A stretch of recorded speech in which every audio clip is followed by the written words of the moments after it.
근데 제가 요즘 그 부부를 이해를 하기 시작을 해요. 요즘 그래서 그렇게 남편이 소중하게 대했구나, 이게 이해가 돼요. 왜? 가만히 생각을 해보니까 요즘 이렇게 우리 자매님들 이렇게 뭐 한 결혼 30년 된 자매님들 이렇게 보면은요, 그 남편한테 정성스럽게 하고 자식 잘 키우고 살림살이 내조한 그런 분들은요, 얼굴이 잘생기고 못생기고의 문제가 아니야. 남자가 이렇게 바라봤을 때 그래, 나하고 함께 인생을 같이 왔구나, 그 자체로 소중한 거야. 이쁘고 그게 상관이 없더라고. 요즘 이제 나이를 먹으니까 그게 이해가 되더라고요. 그래서 그렇게 끌어안고 참 웃으면서 그 아내를 바라봤구나. 우리가 동창 모임을 하는데 우리 동창 신부들하고 그러는 거야. 야, 우리 은퇴해갖고 그렇게 40년 사제로 살았지만은 너무 젊은 때 은퇴한다. 우리 뭐 할까? 은퇴하면은. 그래서 내가 항상 하는 얘기가, 야, 우리 은퇴하면은 이 사주 카페는 있는데 왜 신부 카페가 없냐?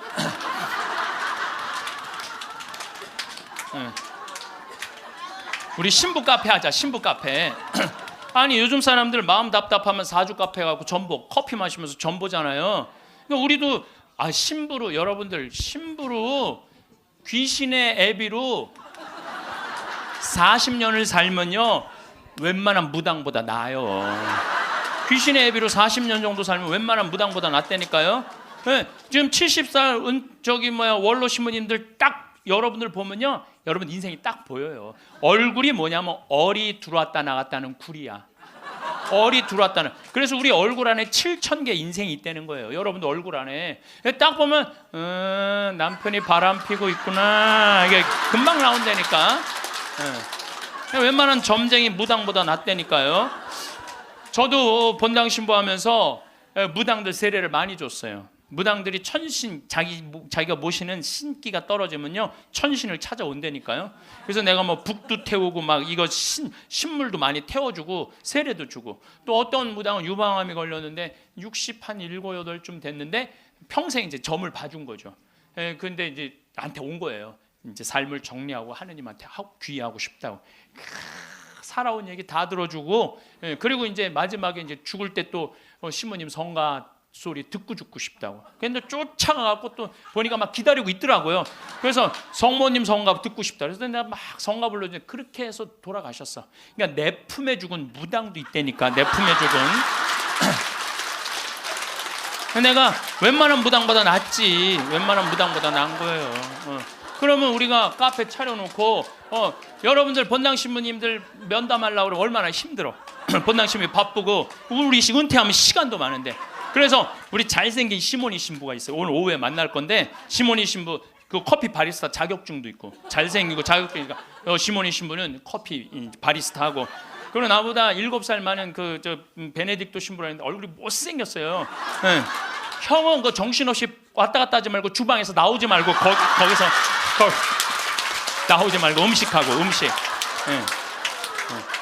그다음에 뭐 담배만 피우고 뭐 아무것도 안 하는 우리 마티아 신부, 너는 청소하고. 난 이제 이게 되니까 앉아서. 그 어떤 신부님하고 수녀님이 눈보라를 맞아갖고 산을 가는데 헤매다가 오두막집을 발견한 거야. 발견했는데 다행히 침대가 하나 있고 그 다음에 침낭이 있는 거야. 담요는 이제 바닥 옆에 있고. 그래서 신부님이, 수녀님 침대가 하나밖에 없으니까 나는 남자니까 수녀님은 침대에서 주무시고 나는 침낭에서 자겠다고. 그래갖고 이제 이렇게 이제 겨우 이제 그 어른 몸을 녹이고 신부님이 침낭에 이렇게 자꾸로 올리고 자려고 그러는데 수녀님이, 신부님 저 너무 추워요, 그러는 거예요. 그래갖고 신부님 어떻게 자꾸를 열고 다시 나가갖고 담요를 하나 이제 갔다가 이제 수녀님 덮어줬어. 수녀님 이제 따뜻할 거라고. 그래갖고 이제 다시 이제 들어와갖고 이제 침낭을 딱 이렇게 해갖고 좀 잠을 막 들어갈 때 수녀님이, 신부님 저 정말 추워요, 그러는 거야. 짜증이 나는데 어떻게, 남자인데. 그래갖고 다시 이걸 열고 다시 담요를 하나 수녀님 수녀님 진짜 이제 따뜻할 거라고. 그래갖고 이제 겨우 잠을 들어, 신부님 저 정말 추워요, 그러는 거예요. 신부님이 딱 일어나서, 수녀님 사실은 여기 우리 둘밖에 없다. 아무도 우리 둘이 있는 거 모른다. 그러니까 수녀님 우리 부부처럼 오늘 밤을 좀 지내자. 그랬더니 수녀님 아우 좋아요. 그랬어요. 수녀님이 아우 좋아요. 그래가 아유 좋아요. 그래서 그럼 부부처럼 하는데 내가 지금부터 말을 좀 하겠다. 수녀님 그 수녀님 말을 내가 빼겠다. 당신 자꾸 짜증나게 할 거야? 그 빌어먹을 담요 당신이 갖다 덮어. 나 잠 좀 자게 나도 좀. 여러분들 부부가 이게 다정하게 이렇게 살다가 늙으면 좋은데 서로 맨날 짜증이 나느니 뭐 지겹대느니 이런 소리 하면은요 늙어서 한 집에 살아도요 있으나 마나요. 있으나 마나야. 하루 종일 혼자 텔레비. 이제 저녁에 며느리가 어머니 식사하세요. 방문 땅땅 두들겼는데 또 이 시어머니 또 전기세 또 불은 깜깜하게 꺼. 째려보던 눈빛 그대로 파란 텔레비 불빛에 밥 먹으라고 이렇게 째려보면요 며느리가 심장이 땅땅 떨어지는 거예요. 사람은요 눈꼬리가 올라가지 이쁜 거야. 입꼬리가 올라가지 이쁜 거예요.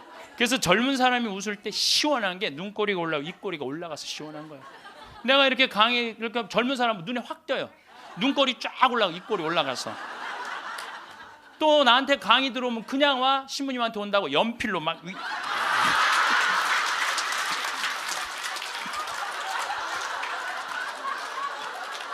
그런데 할머니들은 아무리 그려도 이게 떨어져요. 그래서 제가 드리는 말씀은 무기력증에 빠져 살지 말고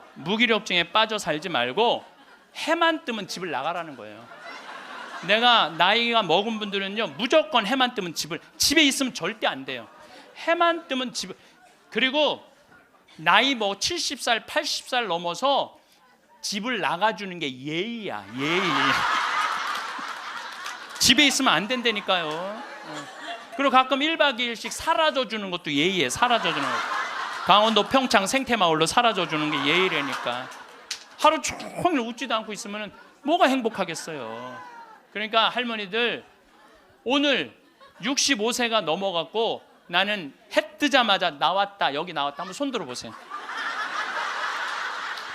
내가 늘 말하지만 이 처녀들이 슬기로운 처녀들이라니까. 그럼 입장을 바꿔놓고 생각해보자 이거야. 내 나이가 60이 됐는데 아버지가 100살 되도록 안 죽고 계속 내 등에 붙어 살면은 60 먹은 자식은 힘들 것 같아요? 안 힘들 것 같아요? 똑같은 입장이에요. 똑같은 입장이에요. 계산상 안 맞는다는 계산상. 자식을 20년 키웠으면 20년만 얻어 먹어야지.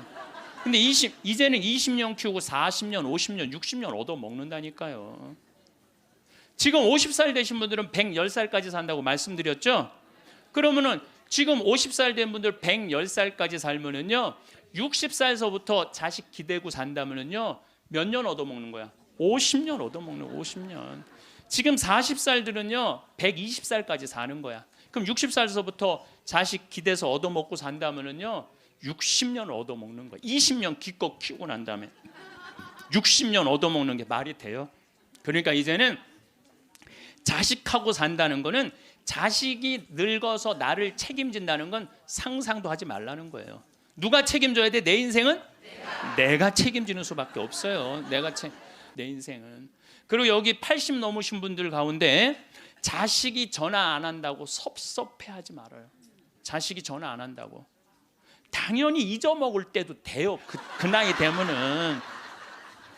그 나이 되면 잊어먹을 때도 돼요. 어머니 아버지가 있는지 없는지도 모르는데 무슨 전화야. 전화는. 그리고 정 목소리 듣고 싶으면 본인이 하세요. 전화기 째려보고 있지 말고. 1번 누르면 큰아들, 2번 누르면 작은 아들 나오는데 그걸 못하고 이놈의 새끼들이 손가락이 없어 발가락이 없어 왜 전화를 안 해. 자기가 하면 되지.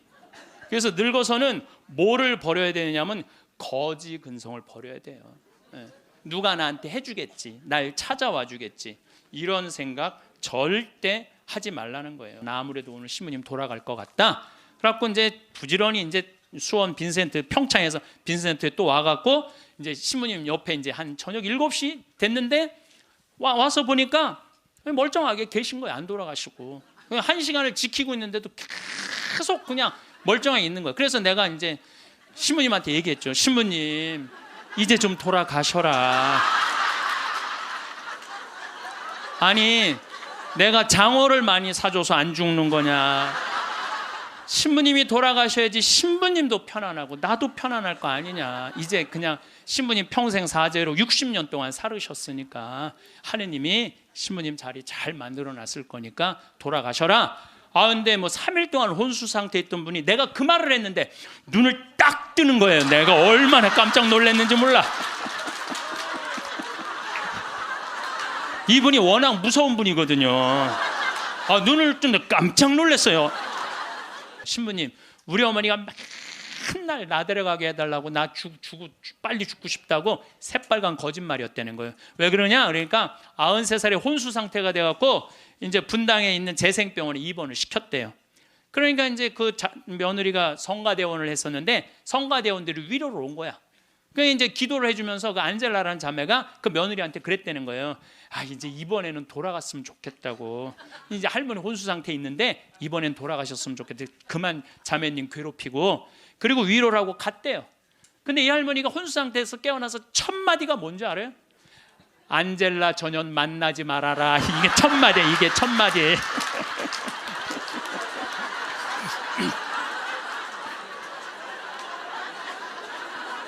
여러분들, 죽음이 가까울수록 삶에 대한 애착은 더 강한 거예요. 죽음이 가까울수록 삶에 대한 애착은 더 강한 거예요. 그러니까 어머니 사진 찍읍시다, 영정 사진 찍읍시다, 자식들이 못 들이대요. 또 여러분들 그 수상한 그녀라는 거 봤어요? 할머니가 마지막에 예쁠 때 영정 사진 찍는다고 그러잖아요. 예. 본인들도 영정 사진 안 찍어요. 찍으면 죽어야 되는 줄 알고. 그렇게 죽기 싫어하는데 영정 사진 찍어. 그러니까 이제 마지막에 언제 찍느냐면 막 숨 넘어가기 일보 직전에 엄마 영정 사진 하나를 준비 못 해놓은 거야. 이걸 찍는 거야, 이걸.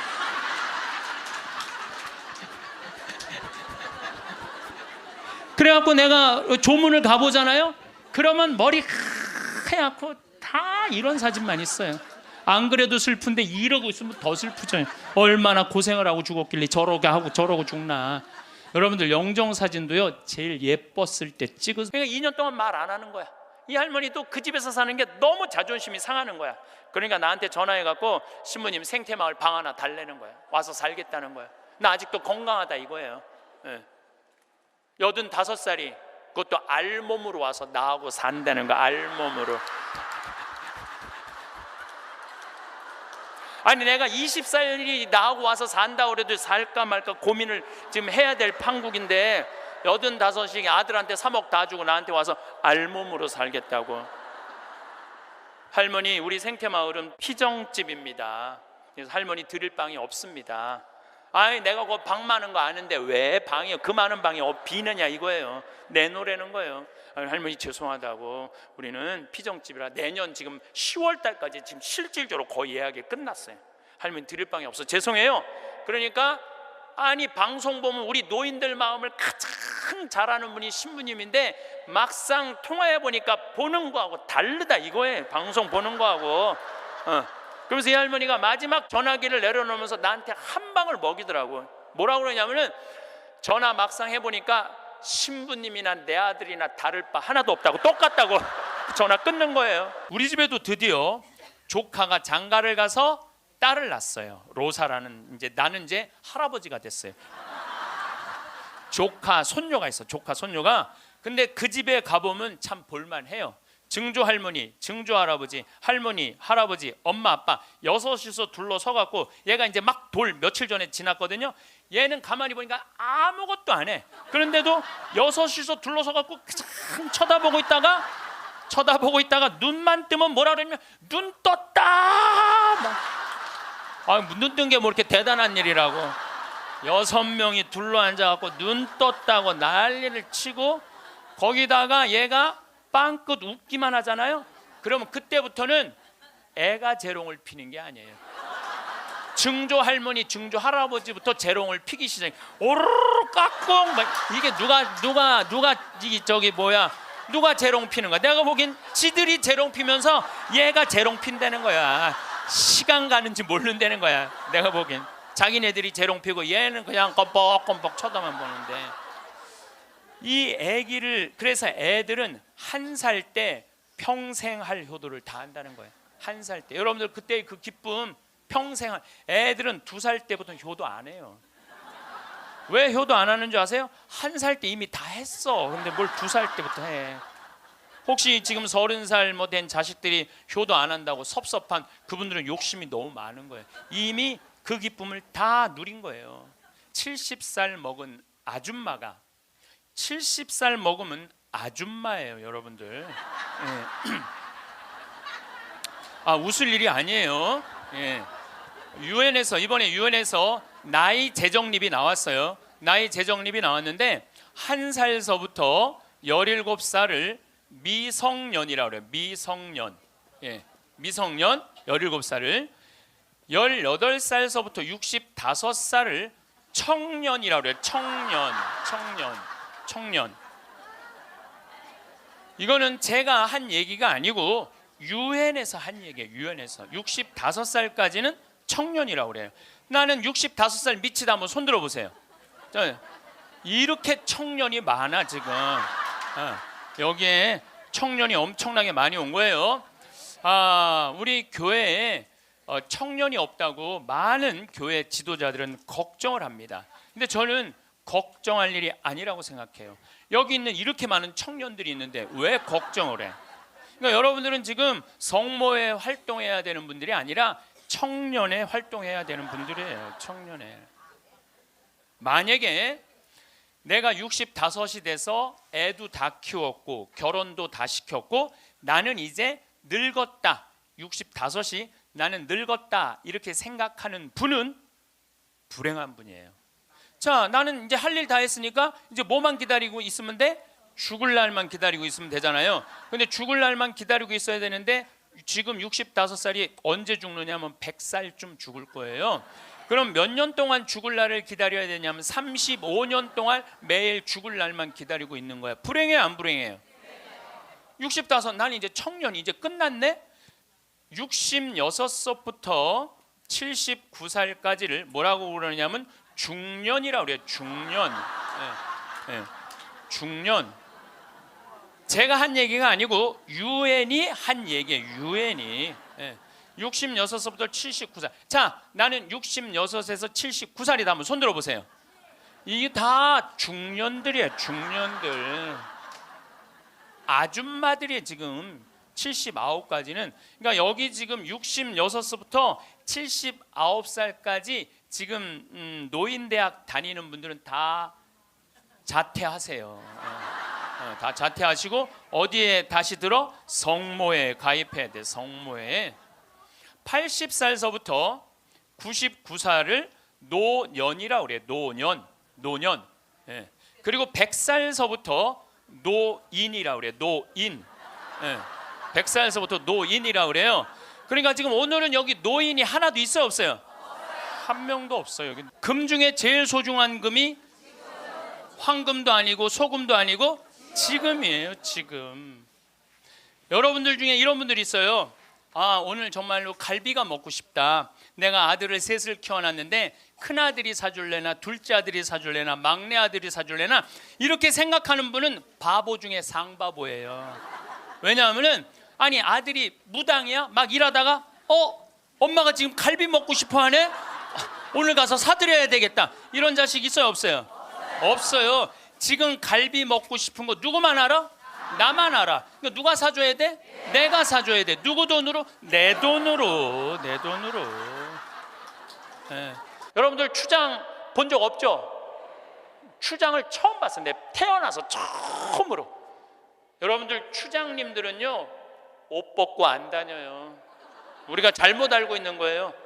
추장이 딱 들어오는데 추장이 먼저 안 들어와요. 경호원 2명이 딱 이런 양복 정장한 경호원이 딱 들어오는 거예요. 근데 딱 들어오는데 한눈에 추장인 줄 알겠더라고요. 모자를 탁 쓰고 여자 추장이야. 그것도 여자 추장이 딱 들어오는데 왕이 들고 다니는 홀을 딱 들고 들어오는 거야. 내가 그 대사들이 다 왔다 한 번도 안 일어났어요. 근데 그 추장이 딱 문 열고 들어오는 순간 저절로 일어나지더라고. 저절로.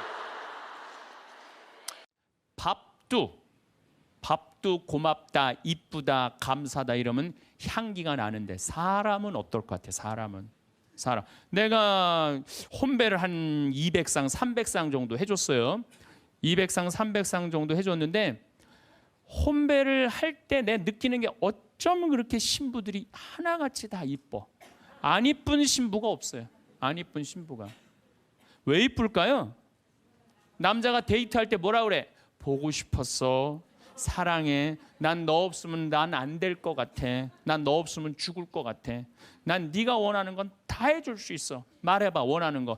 별을 따다 줄까? 달을 따다 줄까? 그럼 여자가 반짝반짝 웃어야 안 웃어요? 반짝반짝. 그 상태에서 결혼하는 거예요. 그래서 신랑 신부들을 보면 그렇게 예쁘고 잘생겨요. 근데 그렇게 예쁘고 잘생긴 신랑 신부를 혼배를 시켜줬는데 10년이 지나고 나면요, 그 이쁜 얼굴이 온데간데 없어져요. 막 기미도 끼고 막 주근깨도 얼굴에 보이고. 왜 그럴까요? 남편이 뭐라 그럴 것 같아? 그때 내가 눈이 뼈서 너랑 결혼한 거다. 내가 그때 미쳤었다. 나가 죽어라. 우리 이혼하자. 이런 얘기 10년 들으면요, 아무리 예쁜 여자도요 얼굴 망가지게 돼 있어요. 아무리 예쁜 여자라도. 제가 이렇게 한 50, 60쯤 되신 분들이 그런 게 분명해요. 50, 60 되신 분들 중에 이목구비가 뚜렷하지 않아. 뭐 이쁜 구석이 별로 없는데도 이상하게 이쁜 여자들이 있어요. 이상하게 이쁜 여자들이. 그런 여자들은 어떤 여자들일까요? 남편이 당신 어쩜 가면 갈수록 어쩜 더 이뻐져. 우리 색시가 세상에서 난 제일 이뻐. 당신 사랑해. 고마워. 이런 얘기 20년 들으면은요, 이목구비가 뚜렷하지 않아도요 이상하게 이뻐져요.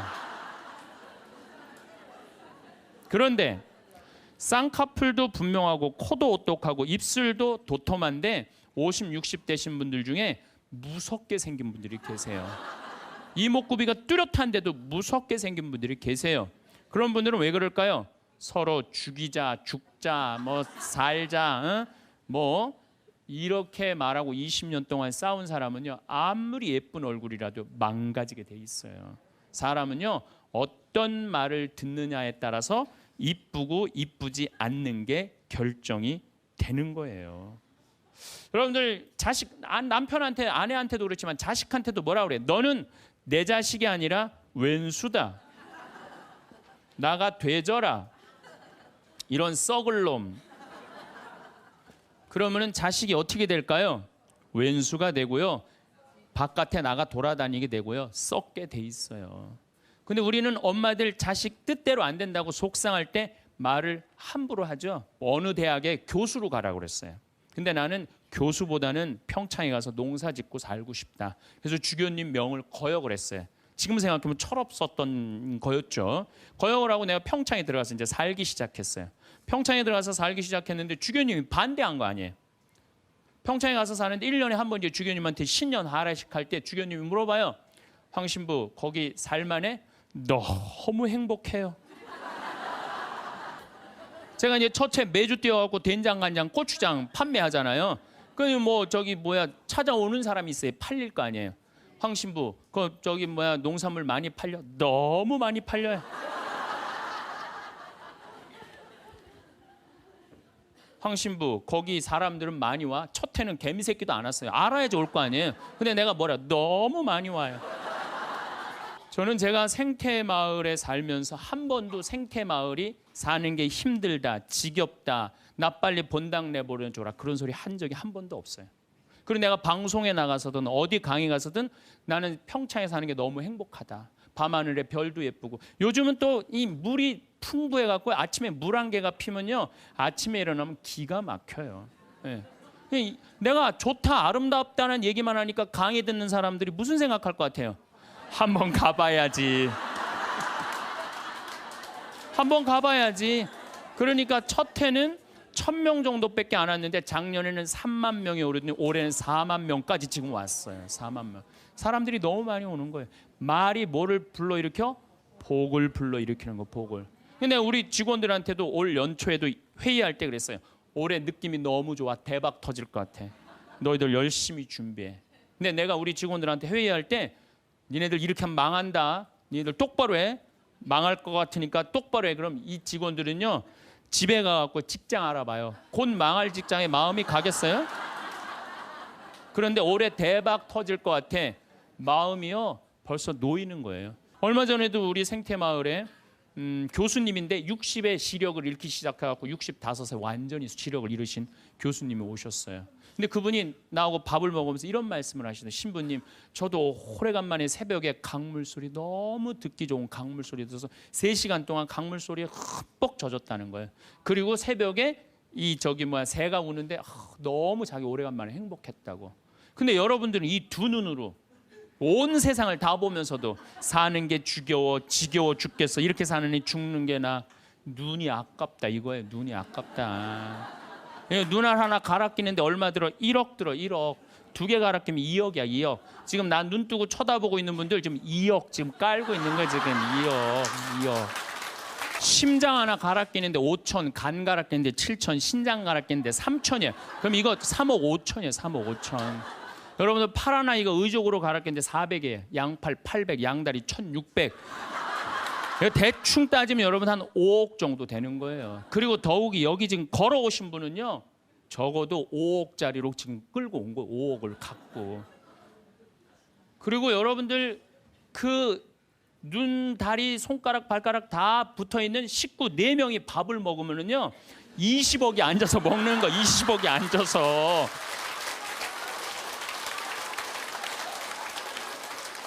아니 20억이 앉아서 먹으면서 사는 게 지겹다. 이렇게 사는 게 죽는 게 낫다. 하느님이 주신 축복을 날리는 거예요. 날리는 거예요. 밥 먹을 때 재산이 없으면 어때요? 출세 안 하면 어때요? 앉아서 뭐라 그러면서 먹어. 우리 20억 밥 먹자. 얼마나 행복해. 여러분들이 사는 게 괴로운 게 뭐냐 하면은 욕심이 너무 많아서 그래. 그래서 입에서 나오는 게 지겹고 불만만 나오는 거야. 사는 게 힘들면은 좋은 소리가 안 나오잖아요. 욕심이 많으면 사는 게 힘들어져요. 사는 게 힘들어서 욕심이 생기는 게 아니라 욕심이 많아서 사는 게 힘들어집니다. 여러분들 욕심만 안 피면요 우리 인생 괴롭지 않아요. 그러니까 괴로운 사람들은 입만 열면 힘들다. 그런데 이게 누구끼리 제일 서로 죽이는 말을 많이 하느냐. 복을 이제 서로 빌어줘야 되는데 누구끼리 제일 많이 아픈 말을 하느냐면 부부끼리 제일 많이 아픈 얘기를 많이 해요. 근데 참 나도 남자지만은 여자 참 이해하기 힘든 존재예요. 여자 이상하고 요상하고 괴상하고 아주 복잡하고. 나만 그런 줄 알았더니 스티븐스 호킹스 박사라고 있어요. 스티븐스 호킹스 박사. 이 사람이 나이가 71인데 작년에 뭐라고 그랬냐면은 자기는 140억 년 전에 우주에서 벌어진 일도 다 아는데 자기는 아직도 여자의 95%를 이해를 못 하겠다고 그래요. 아니 그 유명한 사람도 95%를 이해를 못 하겠다고 그러는데 나는 더 모르죠. 네. 여자를 이해하지 못하니까 여자한테 폭력을 쓰는 거예요. 제가 신학교 1학년 때 주일학교 중고등학교 아이들을 데리고 한 20명 정도를 데리고 200명 정도를 데리고 여름 캠프를 갔어요. 우리 때는 4박 5일 가고 그랬어요. 섬강이라는 데를 갔는데 애들이 이제 수요일 날 이제 3번째 날 전부 이제 강에 들어가는 프로그램이야. 근데 여선생 하나가 고개를 꼬고 안 들어가는 거예요. 그래갖고 아니 다 들어가는데 저 선생은 왜 저 물에 안 들어가느냐. 저 선생 프로그램에 참여시켜라. 빨리 집어넣어라. 그랬더니 다른 선생님들이 오더니 학사님 안 된다는 거예요. 저 선생님 오늘 그날이라는 거. 그날.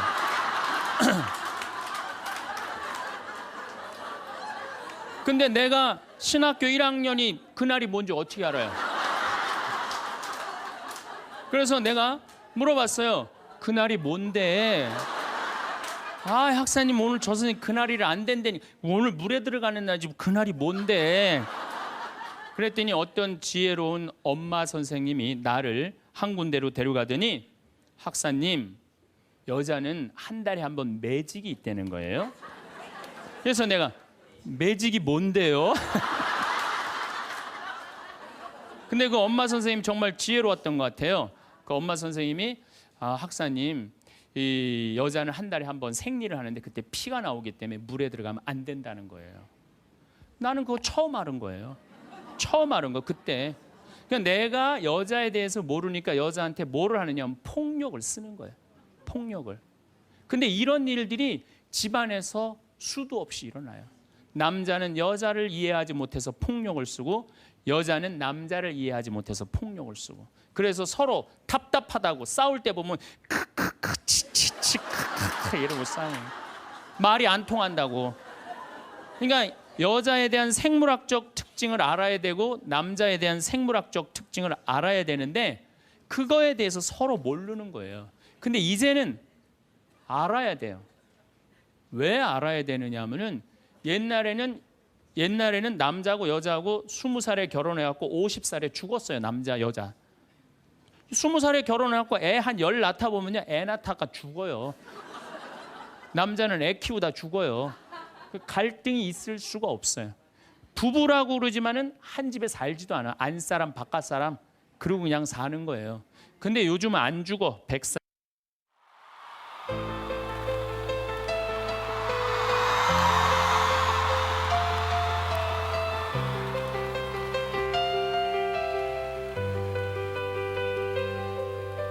I used to think the sky was for the lucky, for the names lit up across the screen.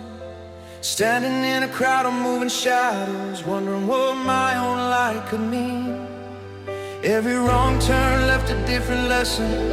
Every closed door changed the road ahead. Nothing looked like the dream I imagined. Still the dream refused to end. Tomorrow starts small, a spark in the dark before anybody knows.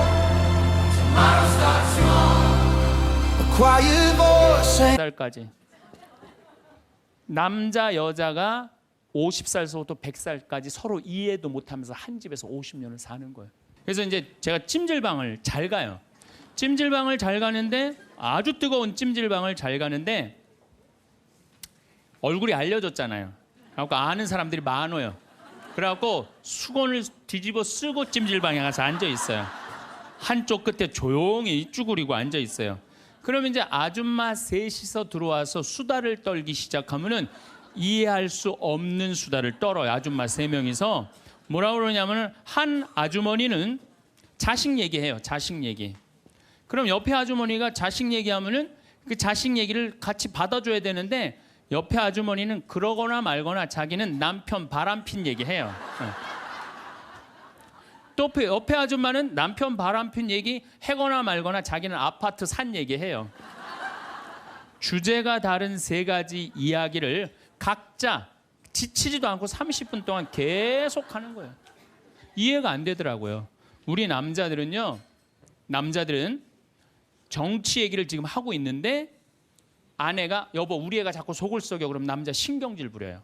여보 나 지금 정치 얘기 하고 있잖아. 지금 정치 얘기 끝나면은 그 다음에 자식 얘기해. 남자는 한 번에 한 가지 주제만 얘기를 해요.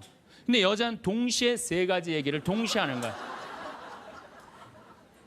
기분도 안 나빠하면서 계속 얘기하는 거예요. 기분도 안 나빠하면서 나는 왜 그런가. 근데 요즘 공부를 해보니까 이해가 되더라고요. 여자는 언어를 관장하는 뇌가 좌뇌에도 있고 우뇌에도 있대요. 머릿속에 말이 꽉 차 있는 거야. 말이 꽉 차 있으니까 말을 해야 돼. 그런데 말은 하긴 해야 되는데 또 들어야 되잖아. 근데 말을 하면서도 귀는 동시에 2가지를 구분해서 들을 수 있대요. 이게 무슨 얘기냐면은 한 아주머니는 자식 얘기 자기는 입으로 하면서 귀로는 남편 얘기도 듣고 아파트 얘기도 듣는 거야. 무시하는 게 아니야. 그냥 자기 각자 얘기하면서 상대방 얘기도 다 듣는 게 여자예요. 남자는 언어를 관장하는 뇌가 좌뇌 뒤에만 있어요. 좌뇌 뒤에. 그래갖고 남자들이 교통사고 나고 좌뇌를 다치잖아요. 그러면은요 언어 상실이 온대요. 근데 여자가 교통사고 나고 좌뇌를 다치잖아요. 좌뇌를 다쳐도 전혀 말하는데 지장이 없대요. 아직도 우뇌가 남아 있어서.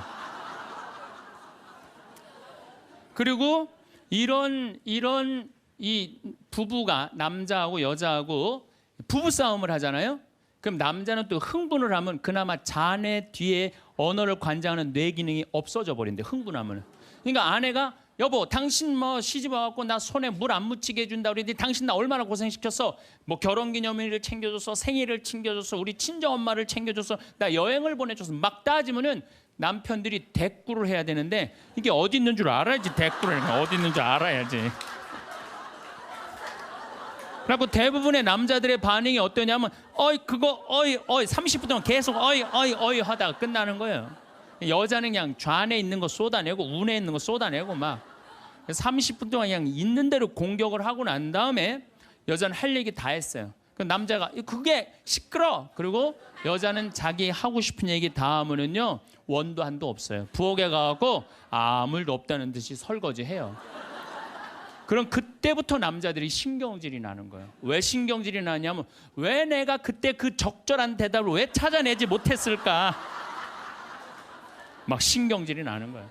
그래갖고 막 쇼파 던지고 신경질을 부리면은 아내가 부엌에서 아무 일도 없다는 듯이 아내가 한마디 해요. 나와서 이 사람은 무슨 말만 하면 승질을 부린다고. 그러니까 말싸움으로 아내를 이길 수가 없어요. 남자는요 여자하고 말싸움 해갖고 이길 수가 없어요. 나는 우리 천주교 신부 중에 수녀님하고 싸워갖고 이겼다는 신부를 본 적이 없어. 말싸움으로 여자를 이길 수가 없어요. 말싸움으로. 하느님이 창조할 때 남자한테는 너는 하루에 10,000마디만 해라. 10,000마디만 해라. 창조할 때 그렇게 창조하신 거예요. 10,000마디만 하라고. 여자는 하루에 너는 25,000마디 해라. 25,000마디 해라. 그러니까 하느님이 10,000마디만 하라고 창조한 남자는 출근해갖고 직장에 가면 10,000마디 해요. 이 말 저 말 하면은 벌써 10,000마디 끝나. 집에 들어오면 더 이상 말할 수가 없어. 아니 하느님이 10,000마디만 하라고 그래서 10,000마디만 하고 들어온 거야. 집에 들어와서는 더 이상 할 얘기가 없는 거예요. 할 의무 끝냈어. 근데 우리 여기 있는 자매님들도 남편 출근하고 애들 학교 가도 혼자 있으면서도 10,000마디 해요. 멸치 대가리 따면서 너는 어디서 잡혀서 우리 집에 왔니? 꽁치 다듬으면서 너도 어디서 잡혀서 왔니? 그리고 막 텔레비 보면서도 텔레비하고도 얘기해요. 그냥 텔레비하고도 얘기해요. 막 텔레비하고도 얘기하고 그렇게 10,000마디 해요. 10,000마디 하고 저녁에 이제 몇 마디가 남았냐면 15,000마디가 남은 거야.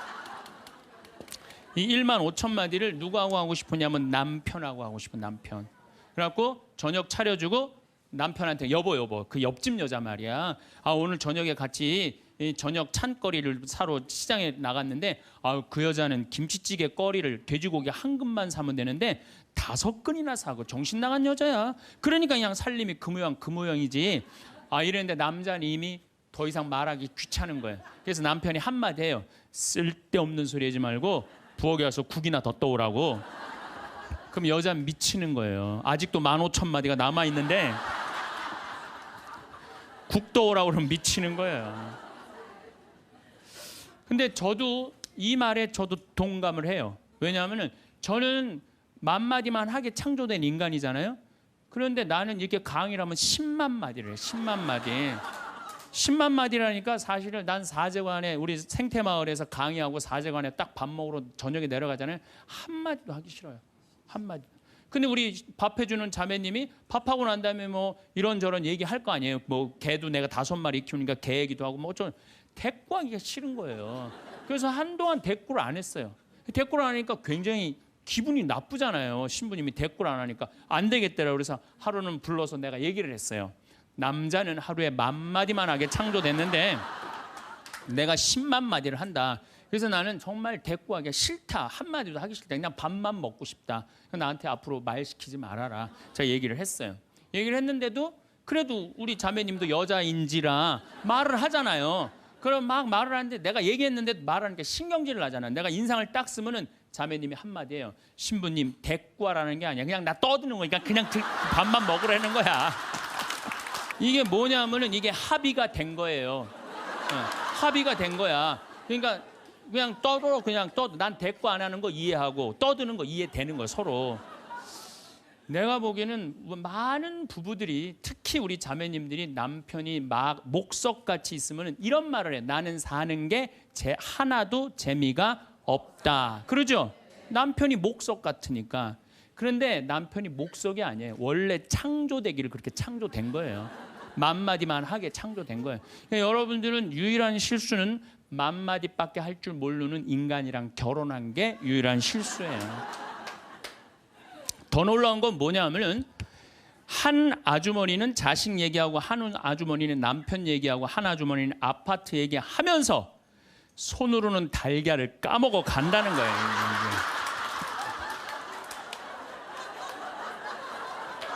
아, 뭐 대단하지 않아요?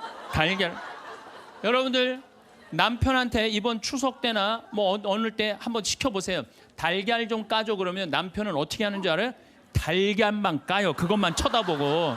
그 말 시키면 남편이 뭐라 그래요? 지금 달걀 까잖아 지금. 남자는요 한 번에 한 가지밖에 할 줄 몰라요. 동시에 두 가지를 못해요. 근데 여자는 특성상 밥 올려놓고 찌개 올려놓고 다듬어야 되고 나물 다듬어야 되고 반찬해야 되고 동시에 여러 가지를 할 수 있어요. 그래서 집에 전화가 오잖아요. 전화가 오면은 아빠가 전화를 받으면 테레비 소리가 크면은 아빠가 한마디 해요. 시끄러워, 테레비 소리 줄여. 그러죠?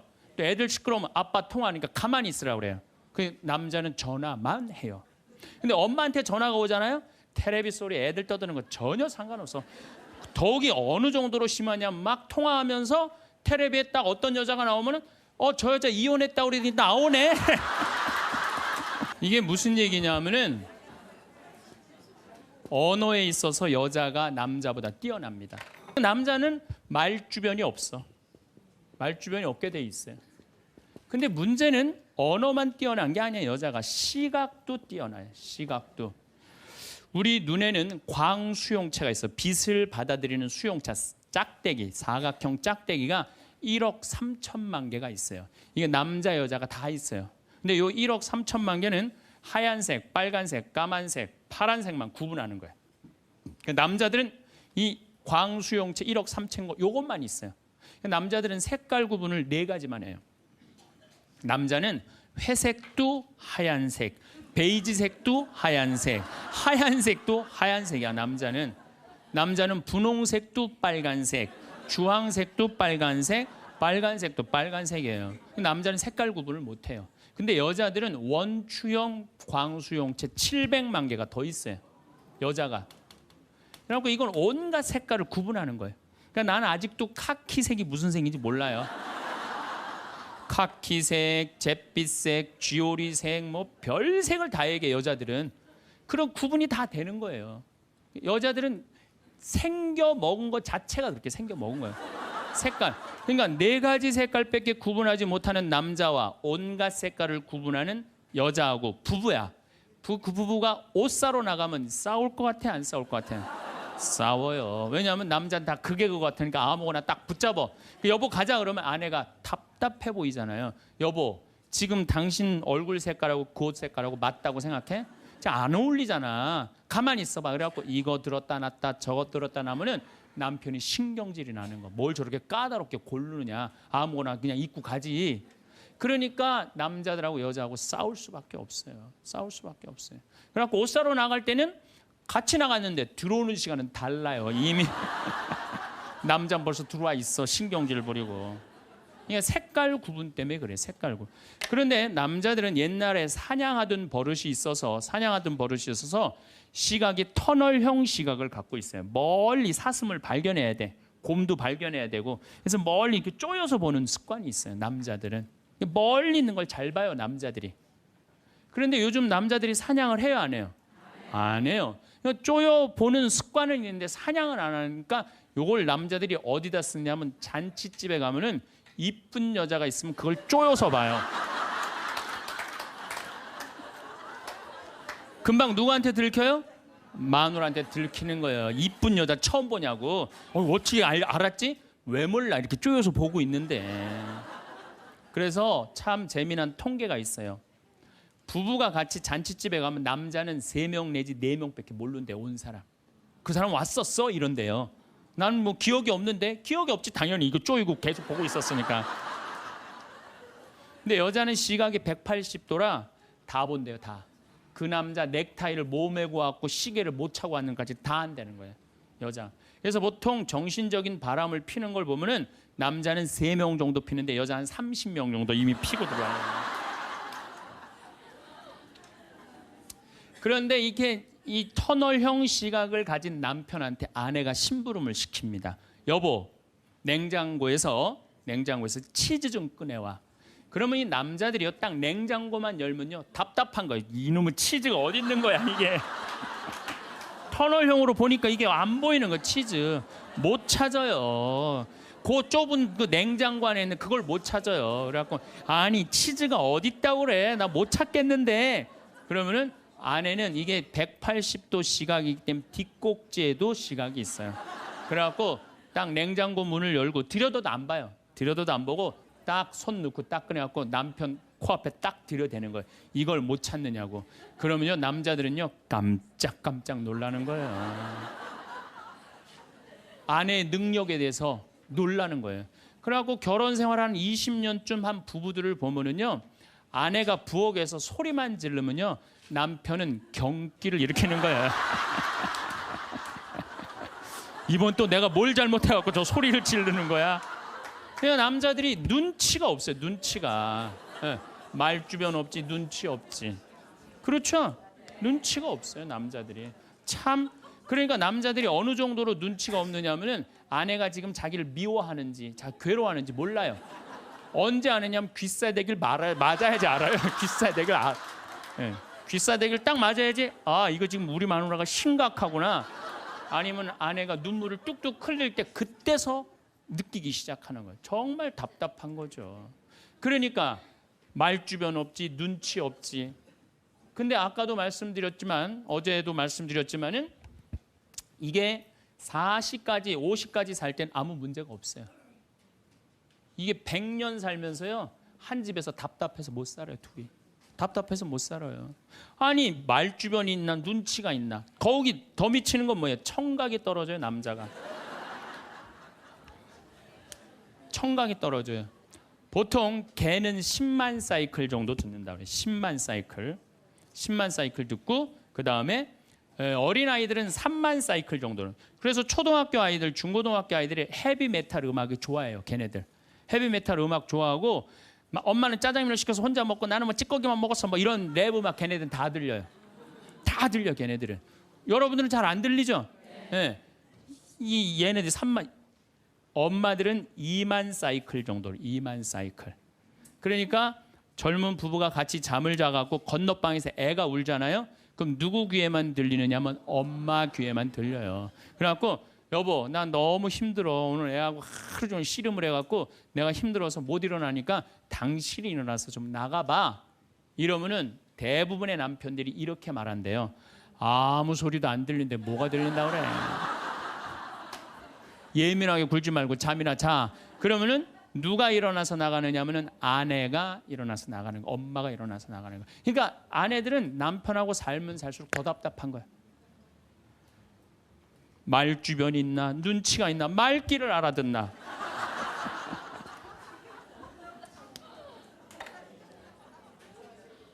그러니까 이제 한 집에서 할아버지하고 할머니하고 한 집에서 사는 할머니 할아버지야. 할아버지가 이제 저녁 국을 못 끓였는지 너무 궁금한 거야. 그래서 안방에서 할머니한테 여보 마누라 오늘 저녁 국 못 끓였어.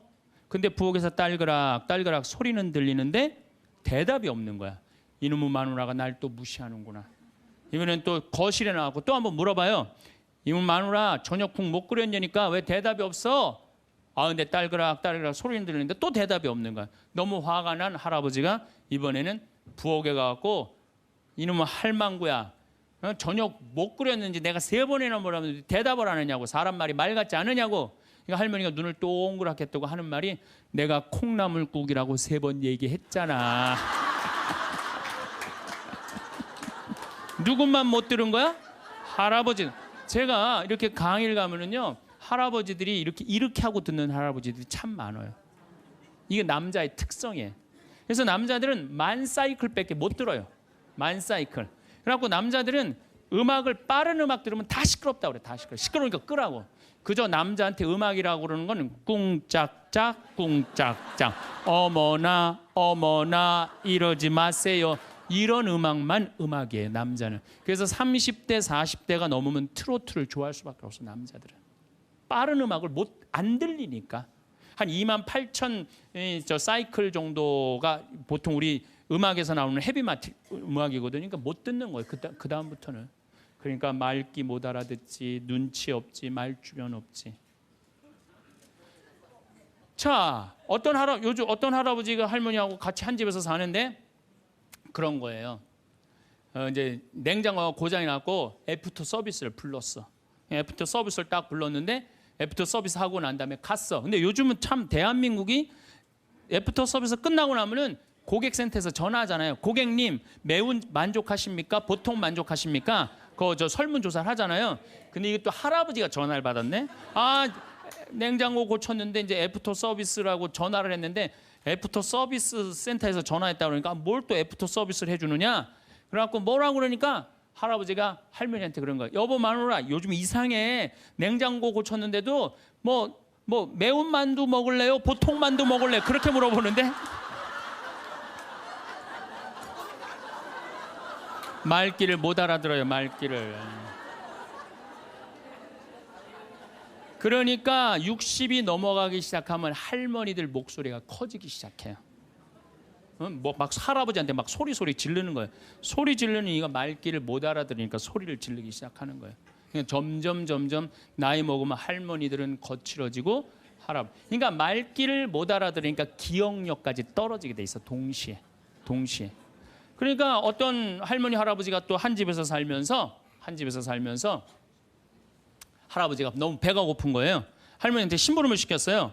여보 마누라 좀 부엌에 냉장고에서 우유하고 아이스크림 좀 갖다 줘. 나 배가 고파. 그랬더니 할머니가 막 일어나면서 가려고 그랬어요. 그랬더니 할아버지가 신경질을. 이놈의 마누라야 그냥 가면 어떻게 가다가 까먹으면 어떻게 하려고 그냥 가냐고. 적어가라고 우유하고 아이스크림. 할머니가 딱 째려보고 이놈의 영감탱이가 내가 그것도 모를까 봐 그걸 적어가라고 그러냐고. 기다리라고 내가 우유하고 아이스크림 갖다 줄 테니까. 할머니가 추측 가셨어요. 갔는데 한 몇 분 있다가 왔는데 할머니가 삶은 계란을 갖고 온 거예요. 근데 이 할아버지가 뭐라고 그러냐면은 기가 막힌 거예요. 고마워 마누라 삶은 계란 갖다 줘서. 자기가 뭐 시켰는지도 모르는 거야.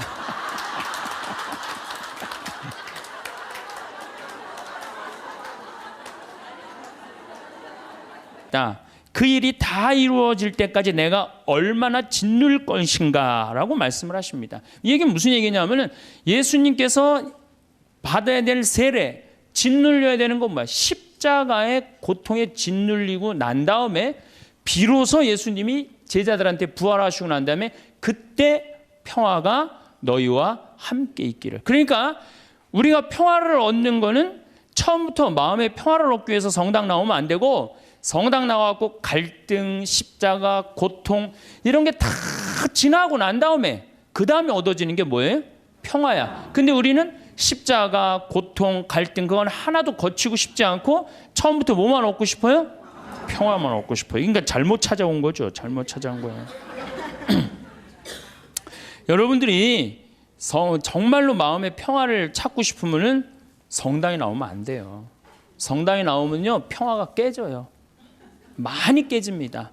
참아야 되고 인내해야 되고 그렇죠? 그냥 이 가정 이혼을 그냥 하고 싶은데도 어떻게 돼? 성당 나가갖고 못해갖고 얼마나 괴로워요. 이게 목에 가시처럼 걸려 있잖아. 예? 그러니까 성당 나오면은 평화가 있는 건 아니에요. 성당 나오면 예수님 말씀대로 분열, 불이 일어나지 평화가 이루어지는 것은 절대 아닙니다. 그래서 여러분들 성당에 왜 나오십니까? 마음의 평화를 얻기 위해서. 절대 그런 생각하지 마세요. 성당 열심히 다니면 다닐수록 평화는 깨진다. 내가 하나님한테 가까이 가고 싶으면 가고 싶은 만큼 내 마음의 평화는 깨지게 돼 있어요. 그러니까 여러분들 주위에서 입교시킬 때 성당 나와봐. 마음 무지하게 편하네. 성당이 얼마나 마음의 평화로운데 이렇게 선교하는 거는 절대 하면 안 돼요. 성당 나와봐. 정말로 죽을 만큼 힘들 거야. 그 세례를 다 겪고 난 다음에 예수님이 그 십자가의 고통을 겪고 난 다음에 평화가 생겼듯이 자매도 이 세상 모든 걸 버리고 하느님의 아들로 딸로 태어나는 데 시간이 걸린다. 그 전까지는 평화가 없다. 그렇게 선교를 해야지. 이건 뭐 살살 꼬시는 것도 아니고 사기치는 것도 아니고 성당 나오면 평화로워. 평화롭긴 뭐가 평화로워요. 성당 나오면 안 나가던 주일도 나가야 되고 해야 되는 묵주기도도 해야 되고 얼마나 옛날에 막 승질 부리고 그랬는데 성당 다니면 참아야 되고 평화롭지 않아요. 한국 천주교 첫 번째 교리책 천주교 요리 문답 320개 항목이 있어요. 옛날부터 성당 다니셨던 분들 뭐라 그래요? 첫 1조가 사람이 무엇을 위하여 세상에 낳느뇨. 그럼 뭐라 그래? 천주를 알아?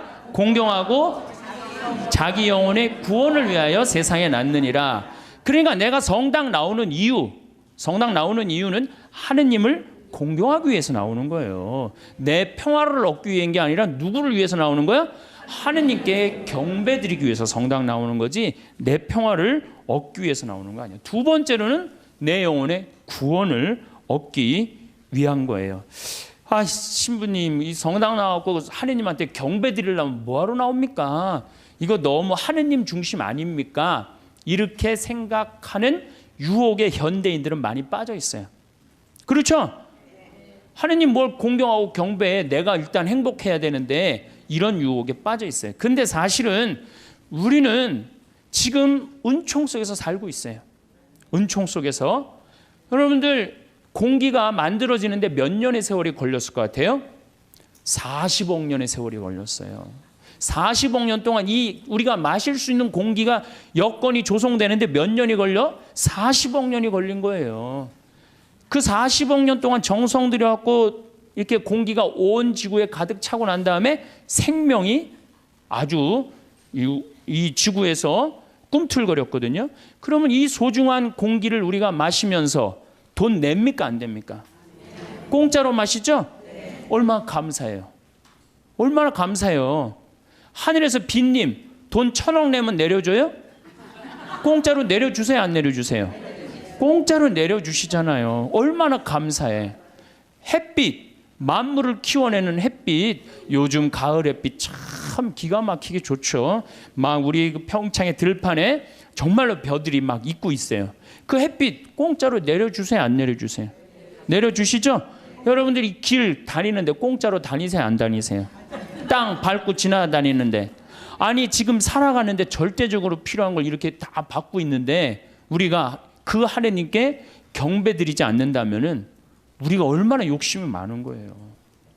우리는 정말 하느님께 경배드리고 찬양 드려야 돼. 그런데 이게 점점 인간 중심의 세상이 되다 보니까 모든 게 인간 위주야. 하느님도 나중에 누구를 위해서 있어야 돼?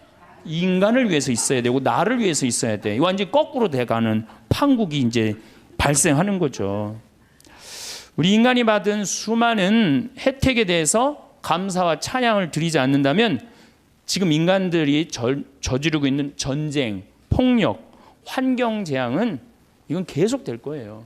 우리는 하나님께 감사, 이게 겸손한 마음, 감사하는 마음을 지닐 때 자연도 보호되는 거예요. 우리 인간이 너무 건방져갖고 자연을 막 해치고 망가뜨리고 있는 거예요. 그래도 죄의식을 못 느끼는 건 하느님을 경배하는 마음, 하느님께 감사하는 마음. 내가 지금 받은 은총이 너무 많다는 사실, 이거를 깨닫지 못하고 너무 건방지고 도도하게 사는 거예요.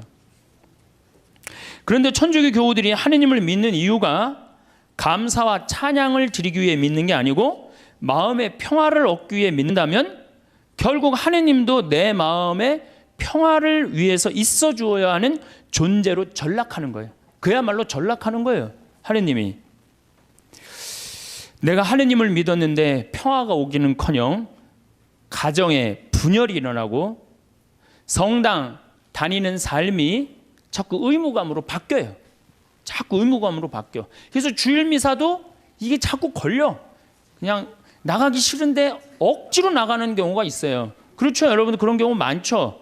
오늘은 너무 나가기 싫고 좀 집에서 쉬고 싶은데 주일 미사를 또 안 나가면 고해성사 봐야 되니까 이놈의 거. 그러니까 점점 평화가 깨지는 거지.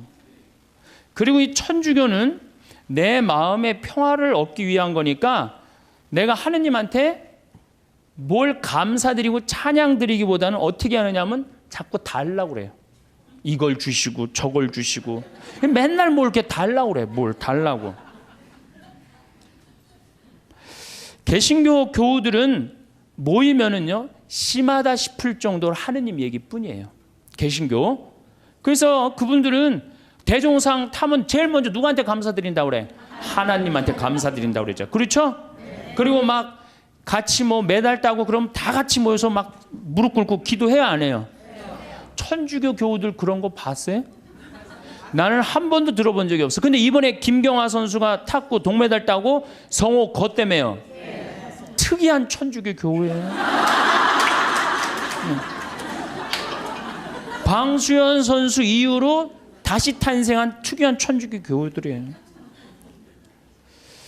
천주교회는 하느님을 믿는다면서도 하느님의 일은 뒤로 한 채 사람의 일만 더 걱정하는 경향이 굉장히 많아요. 여기 있는 분들 대부분이 하느님의 일 걱정하는 것보다 누구 일 더 걱정해요? 내 일. 여러분들 세계에서 선교사가 제일 많이 나가 있는 나라는 미국이에요. 모든 선교지에 다 나가 있어요. 그 다음에 선교사가 많이 나가 있는 나라가 어느 나라냐? 우리나라 개신교회예요. 세계에서 두 번째.